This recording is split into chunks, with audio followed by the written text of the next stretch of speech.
muito prazer, gostaria de cumprimentar nossos irmãos e amigos com a paz de nosso Senhor Jesus Cristo, a todos os nossos amigos, telespectadores, internautas que estão aí ligadinhos nessa programação, Descobrindo os Enigmas da Bíblia. Eu desde já quero agradecer a todos quantos estão se inscrevendo no canal do YouTube, que é escatologiadoadão@gmail.com. Quero agradecer a você que está aí deixando seu comentário, sua opinião, porque a sua opinião é muito importante para a melhoria desse programa, porque a nossa intenção aqui não é somente responder as perguntas de nossos amigos e irmãos que estão enviando suas perguntas através do Facebook, do Twitter, mas levar o conhecimento da Palavra de Deus a muitos lares que estão, na verdade, necessitando. E isso vai depender de mim e de você. Por isso eu agradeço também a você que está compartilhando os vídeos aí através do Facebook, através do Twitter, através de vários outros meios de comunicação da internet. Eu quero agradecer de coração, porque uma vez que você fazer isso, que você compartilhe com teus amigos vão compartilhar com outras pessoas, e assim nós estaremos levando a palavra de Deus a muitos lares no Brasil e fora dele. Sabemos que hoje existe países aí que não aceitam ainda o evangelho, o cristianismo, missionários aí que são enviados, são mortos. Há pouco tempo vemos aí uma família inteira que foi executada, queimados vivos, e nós sabemos que hoje nós temos em mão ferramentas importantes que no tempo de Jesus não tinha. No tempo de Jesus não tinha internet, não tinha computador, não tinha televisão, não tinha rádio, não tinha telefone, não tinha avião. Então, para eles evangelizar era muito difícil, mas hoje está tudo em nossas mãos. Por isso que Jesus disse: ide a todo mundo e pregar o evangelho a toda criatura. Eu e você não podemos ir no mundo inteiro, mas hoje nós temos as ferramentas na mão. Basta você clicar em um vídeo e compartilhar com seus amigos, esses vão compartilhar com outras pessoas, e assim o conhecimento da palavra de Deus vai chegando em muitos lares. E com certeza você terá o teu galardão, porque a Bíblia diz que nada do que nós fizer aqui será em vão para o Senhor. Temos uma recompensa. Então, eu quero agradecer as perguntas que têm chegado até a mim. Chegou uma infinidade de perguntas aqui. Nós selecionamos algumas. E dentre elas que nós vamos falar hoje é a questão, então, do corpo e alma. A pergunta é: o corpo e a alma é a mesma coisa? Eu, antes de responder essa pergunta, eu quero dizer a nossos amigos internautas e telespectadores que o objetivo desse programa, Descobrindo os Enigmas da Bíblia, visto que eu coloquei esse tema, Descobrindo os Enigmas da Bíblia, porque a Bíblia está cheia de enigmas, palavras obscuras, que às vezes você vai ler e você não entende se é passado, se é presente ou é futuro, e às vezes existem versículos obscuros mesmo. Então, a intenção deste programa não tem o objetivo de atacar esta ou aquela religião, mas o objetivo principal desse programa é defender uma boa interpretação, a interpretação que eu acho mais correta. Então, esta é o objetivo desse programa, porque infelizmente tem muitas igrejas, muitas seitas por aí que ensinam que corpo e alma é a mesma coisa, que nós só temos corpo e espírito, corpo e alma, que espírito e alma é a mesma coisa. Temos só dois, mas na verdade, isso que eles estão falando não é verdade. E na verdade nós temos uma tricotomia. Nós temos nosso corpo, nós somos formados de corpo, alma e espírito, é uma tricotomia. Mas, então, para nós entender melhor, nós precisamos buscar a raiz dessas palavras, a etimologia dessas palavras, da palavra corpo, da palavra alma e da palavra espírito. Então, a palavra corpo, alma e espírito no grego, porque a raiz dessas palavras ela está primeiramente no hebraico, depois no grego, porque a primeira Bíblia que foi escrita em hebraico, depois foi então, através da Septuaginta, foi traduzida para o grego. Então a raiz da verdadeira palavra estão nesses escritos. Então, por exemplo, a palavra corpo no grego é soma, a palavra alma é psique, ou psique, e a palavra espírito é pneuma. Eu vejo que são três coisas separadas. Quando a Bíblia está tratando de corpo, ela fala soma. Quando está tratando de alma, ela fala psique. E quando está falando de espírito, fala de pneuma. Então, pneu e psique são coisas diferentes. Então, não é a mesma coisa. No hebraico, o corpo é basar, a alma é nefte ou nepli, e espírito é ruax. Veja que há uma grande diferença, então não temos dúvida. Então nós entendemos que através da etimologia dessas palavras, nós somos formados de uma tricotomia, corpo, alma e espírito.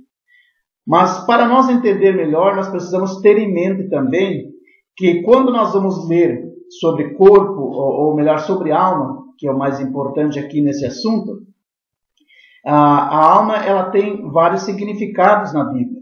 Existem pelo menos 4 significados, que a mesma palavra alma ela pode significar pessoa, ela pode significar vida, ela pode significar sangue, e ela pode significar a personalidade, o intelecto, a consciência daquela pessoa. E é isso que é a nossa alma. A nossa alma é a personalidade nossa. Então, e o espírito é o sopro de vida que Deus soprou em nós. E o corpo é essa matéria que um dia vai ser destruída, que Deus fez do barro. Então, são 3 coisas diferentes. E nós vamos entender um pouco melhor, então, essa questão da mesma palavra alma significar outras coisas. Por exemplo, você vai ler, por exemplo, Êxodo capítulo 1, verso 5, a Bíblia diz assim: todas as almas, pois que descenderam de Jacó, foram 70. José, porém, estava no Egito. Então, observe que a Bíblia, em vez de falar pessoas aqui, ele fala alma. Que alma aqui nessa passagem significa pessoa. Pessoa e alma, a mesma coisa, nessa passagem. Agora veja Gênesis capítulo 2, versículo 7. Diz assim: então formou o Senhor Deus ao homem do pó da terra, e lhe soprou nas narinas o fôlego de vida, e o homem passou a ser alma vivente.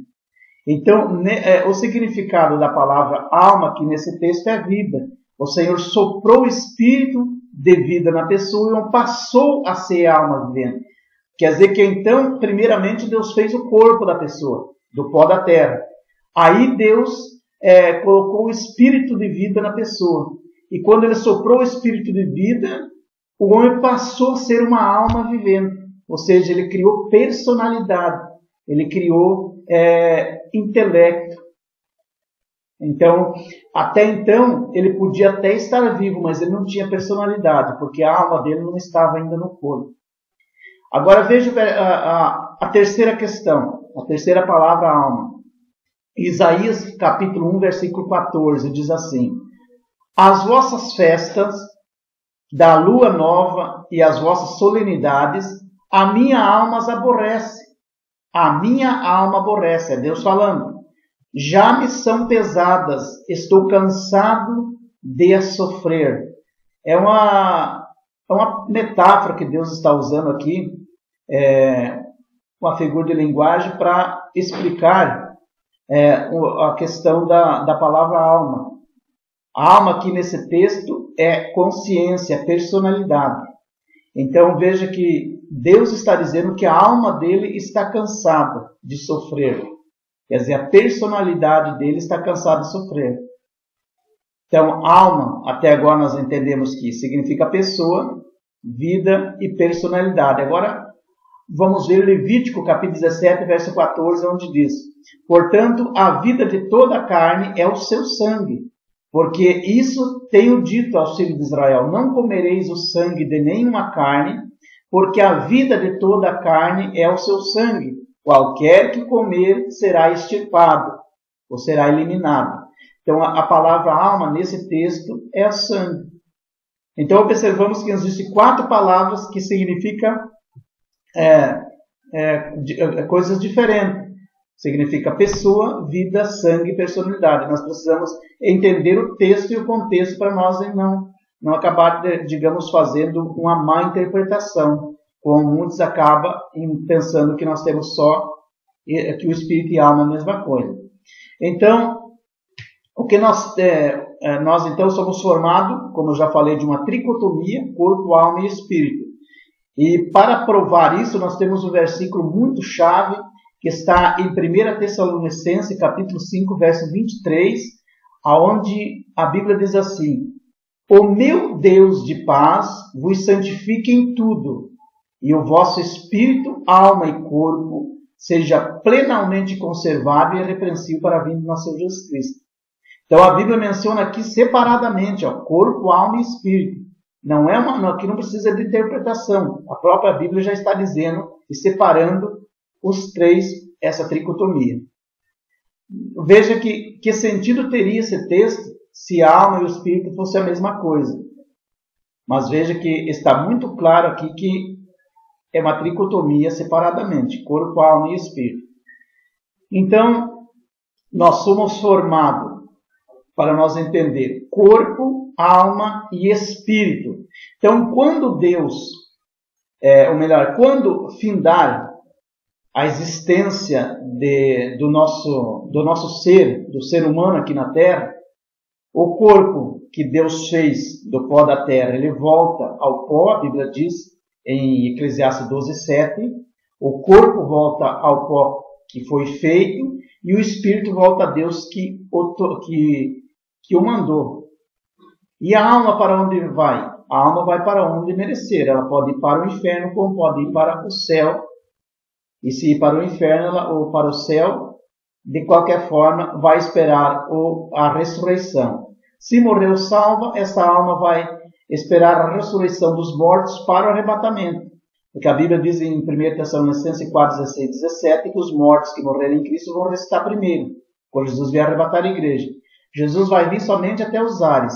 Os mortos que morrerem em Cristo vão ressuscitar no primeiro toque da trombeta, e no toque da penúltima trombeta, nosso corpo vai ser transformado em um corpo de glória, e nós vamos se encontrar com o Senhor nos ares, e aí estaremos para sempre com o Senhor. Dali nós iremos para o tribunal de Cristo, depois para as bodas do Cordeiro, e enfim, estaremos para sempre com o Senhor.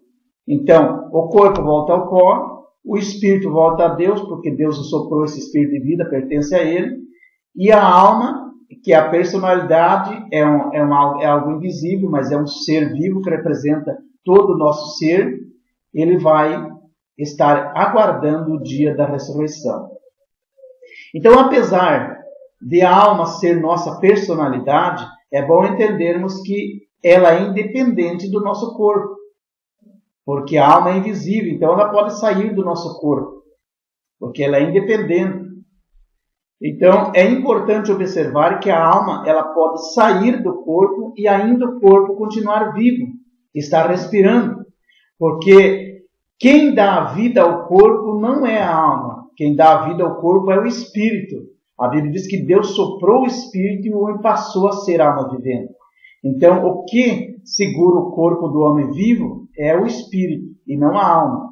Agora tem um porém. É Deus que determina se a pessoa morre mesmo ou não. Tanto o espírito quanto a alma, eles podem sair do corpo do homem. E se Deus quiser, se Jesus quiser, ele pode trazer o espírito de volta e pode trazer a alma. Nós observamos que Lázaro já fazia 4 dias que ele tinha morrido. Então, nem a alma nem o espírito não estavam mais no corpo de Lázaro. O corpo de Lázaro tinha sido posto em um túmulo. A alma tinha ido já com certeza para o paraíso. E o espírito tinha voltado a Deus. Mas quando Jesus chegou e chamou Lázaro para fora, a alma e o espírito voltaram para o corpo dele e ele se tornou uma pessoa viva novamente. Temos uma passagem importante também lá em 1 Reis, capítulo 17, verso 21. Que a Bíblia diz assim: então se estendeu sobre o menino 3 vezes e clamou ao Senhor, e disse: ó Senhor meu Deus, rogo-te que a alma deste menino torne a entrar nele. E o Senhor ouviu a voz de Elias, e a alma do menino tornou a entrar nele, e ele reviveu. Então observe que o espírito de vida daquele ser, daquela criancinha, tinha saído e a alma também, mas Elias orou e ele tornou a vida. Deus então, ele formou o homem do pó da terra e pôs o fôlego de vida, e o homem é composto de 18 elementos que nós encontramos na terra, 18 elementos físicos. 72% são água, 72% do nosso corpo é água, o restante outras coisas. É formado de zinco, cálcio, fósforo, potássio, enfim, uma infinidade. A infinidade são 18. Agora, todos esses ingredientes nós podemos encontrar na Terra. E aí existem pessoas ainda que não creem que o homem foi criado do pó da Terra. Na Terra existe fósforo, existe tantos outros que existem em nosso corpo. Então é comprovado isso, mas os cientistas, infelizmente, por não crer em Deus, eles acabam não acreditando que Deus tenha formado o homem do pó da Terra.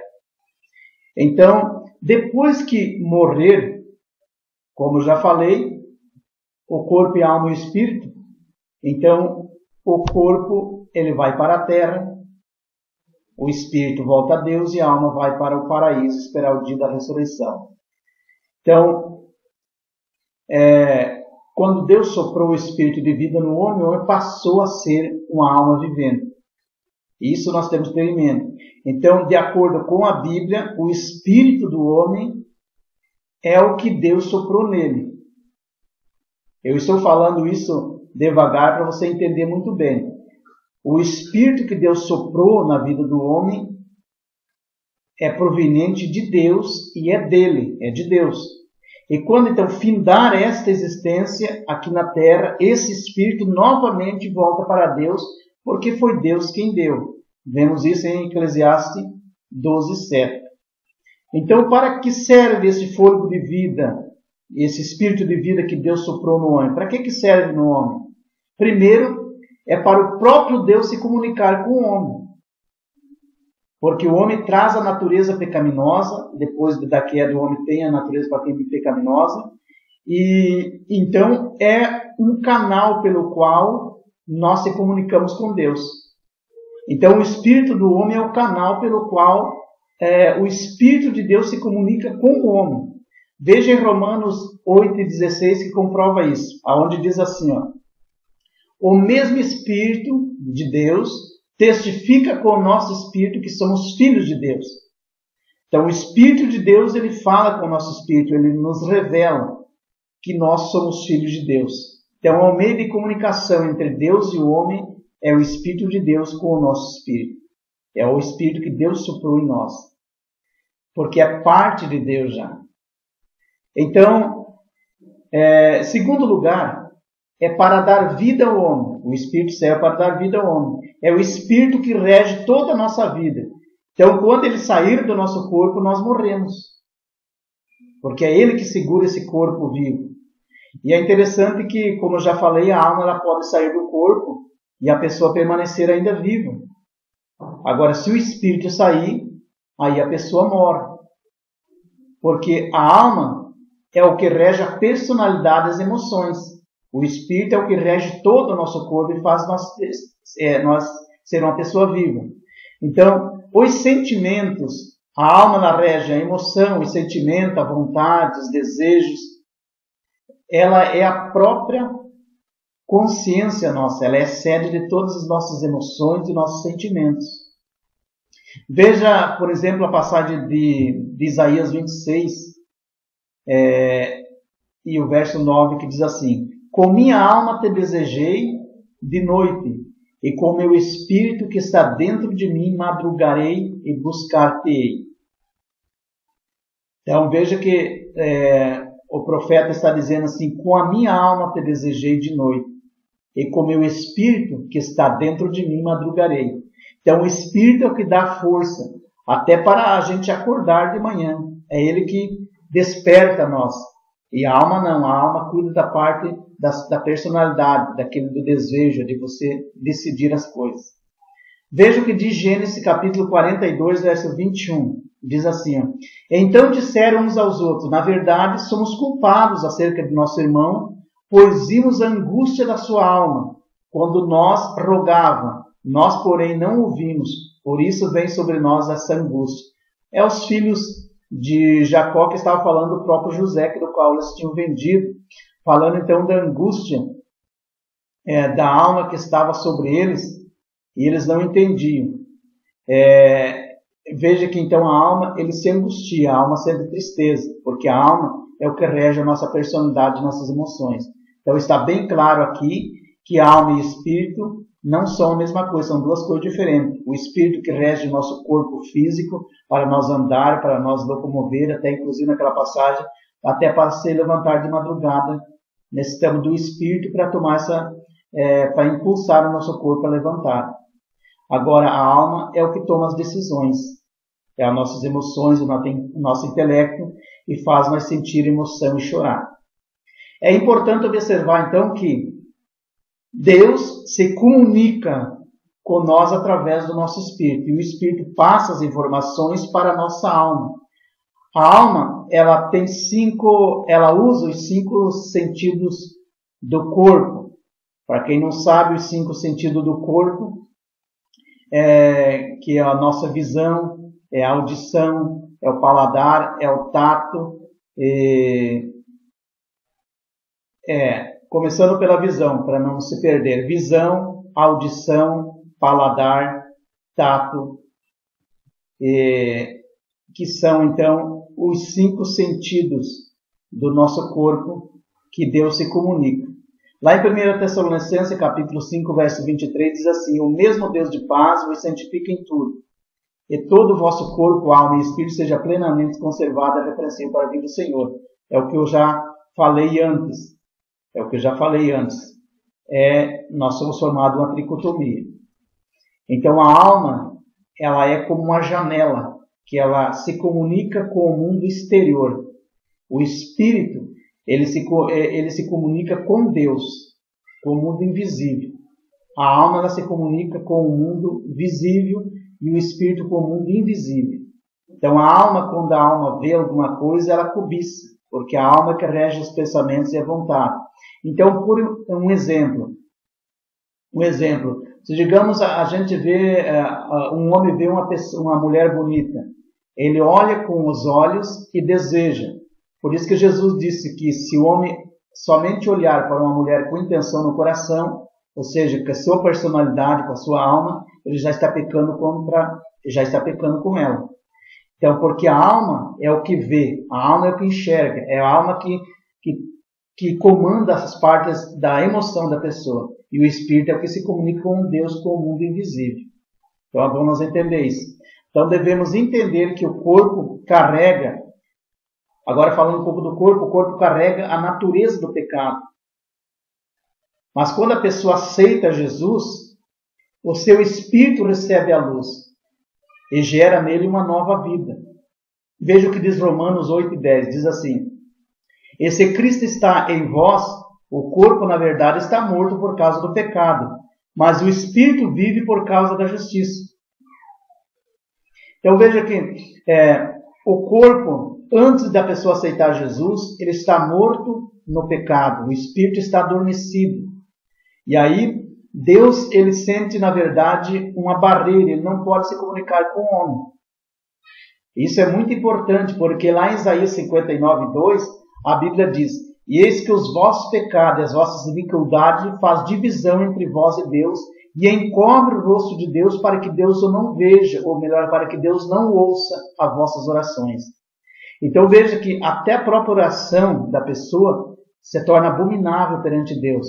O corpo está no pecado e o espírito que Deus soprou na vida do homem está ali adormecido. Deus não pode entrar em contato com o homem porque o corpo está adormecido no pecado. E aí, o que tem que acontecer? A alma dessa pessoa tem que acordar, tem que fazer com que o espírito reviva e volte a crer em Deus e abandone o pecado para que Deus venha se comunicar com ele. Porque aí, hoje, nós temos a função do Espírito Santo, graças a Deus que Jesus enviou o Espírito Santo. E a função do Espírito Santo, que é um ser invisível, ele mora dentro de nós, do crente. Do ímpio ele não mora. O ímpio, ele vem para convencer o ímpio do pecado e do juízo. Então ele vai falando através da sua alma, através da sua personalidade. Ele vai falando, e o Espírito então vai se revivendo, vai acordando, vai então ficando vivo. O Espírito revive, diz a Bíblia. E aí Deus começa então a ter um contato com Ele. A Bíblia diz que a nossa comunhão com Deus é restabelecida. Amém? Então, através do nosso corpo, nós somos tentados pelo pecado, através dos 5 sentidos do corpo. Podemos receber informação que pode ser armazenada em nosso subconsciente ou no nosso consciente. E a nossa alma pode, então, influenciar em nosso espírito. É por isso que devemos santificar não somente o corpo, mas o espírito e a alma. Estar fortalecido para nós poder, então, vencer a carne.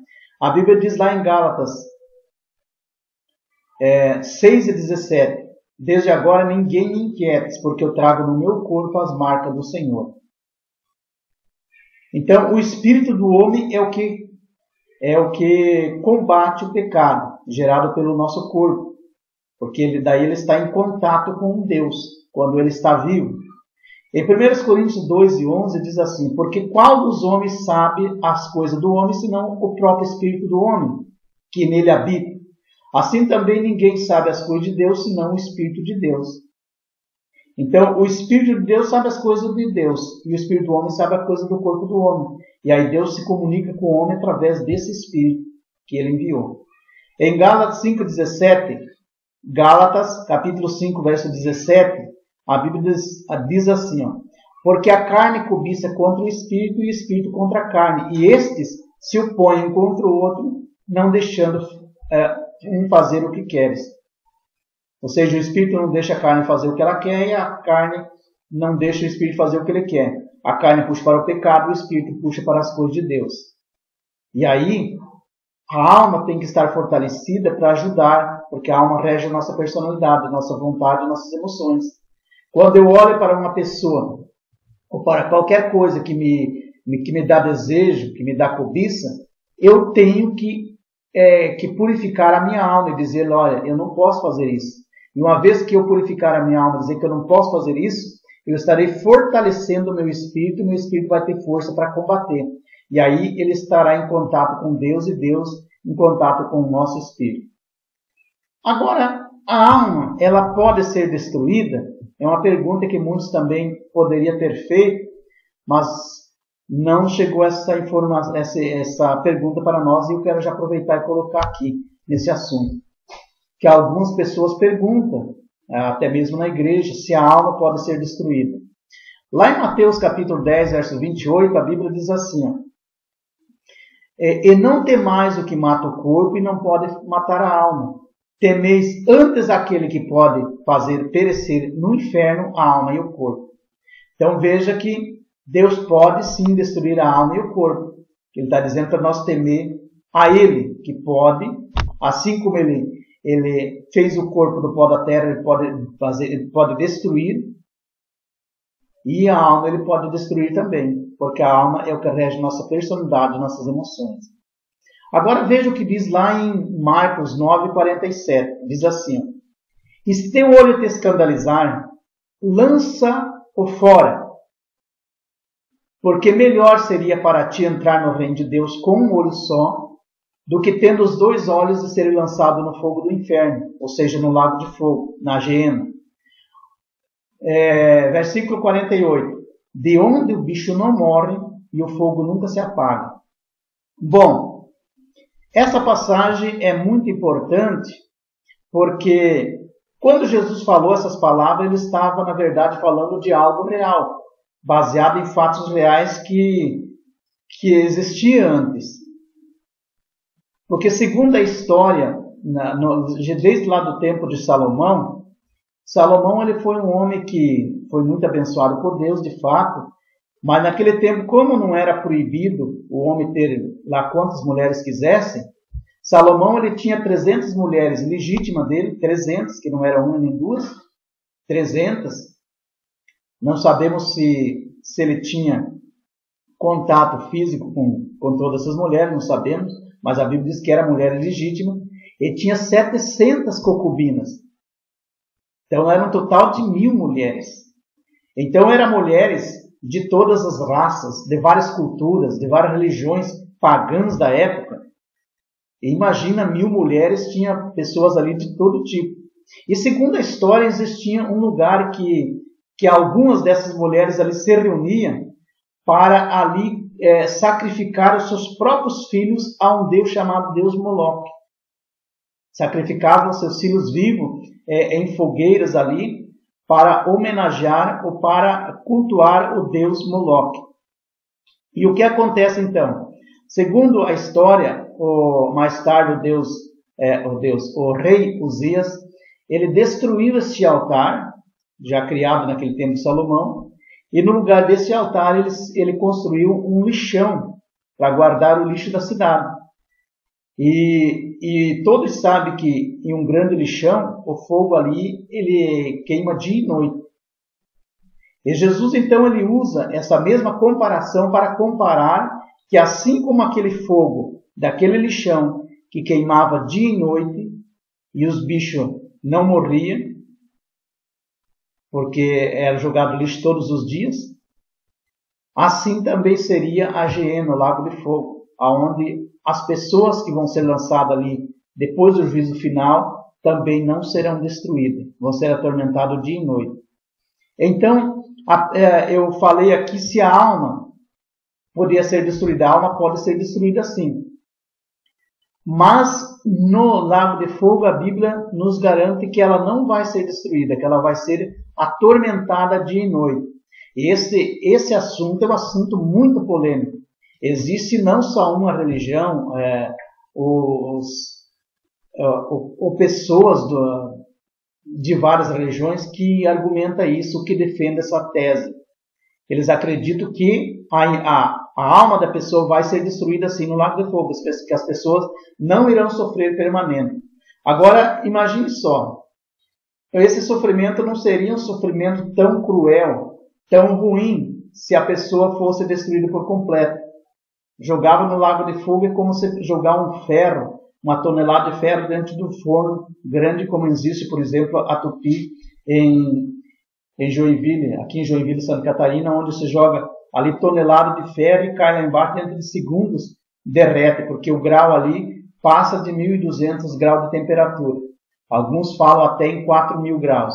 Não sei o certo, mas ela destrói o ferro dentro de poucos segundos. Então o que acontece? A alma da pessoa ser jogada no lago de fogo e ser destruída rapidamente não teria lógica, porque a pessoa não ia enfrentar sofrimento. Vive uma vida que mata, rouba, comete adultério, faz o que bem entende e depois ali é exterminado para sempre, acabou, esqueceu. Aí seria muito fácil, qualquer um podia pecar. Não ia lutar muito para ser salvo. Claro que ia perder uma vida eterna, uma felicidade eternamente, sendo vivo, mas agora não teria lógica. Mas a Bíblia nos garante que não, que será atormentado de dia e de noite. Então é importante entender que nós devemos estar preparados, estar consagrado o nosso corpo, alma e espírito. A palavra santificado quer dizer separado. Nós temos que estar separado do pecado, separado do mundo, separado de tantas coisas deste mundo. Nós precisamos fazer isso para que um dia nós possamos então herdar a vida eterna e não ser destruído, ou melhor, não ser atormentado eternamente no lago de fogo. Eu espero que eu tenha respondido a tua pergunta, que foi se o espírito e a alma é a mesma coisa. Não é, são três seres distintos, três coisas distintas, corpo, alma e espírito, são uma tricotomia que forma o homem. Amém? Que Deus possa abençoar o teu lar, a tua vida, em nome de Jesus.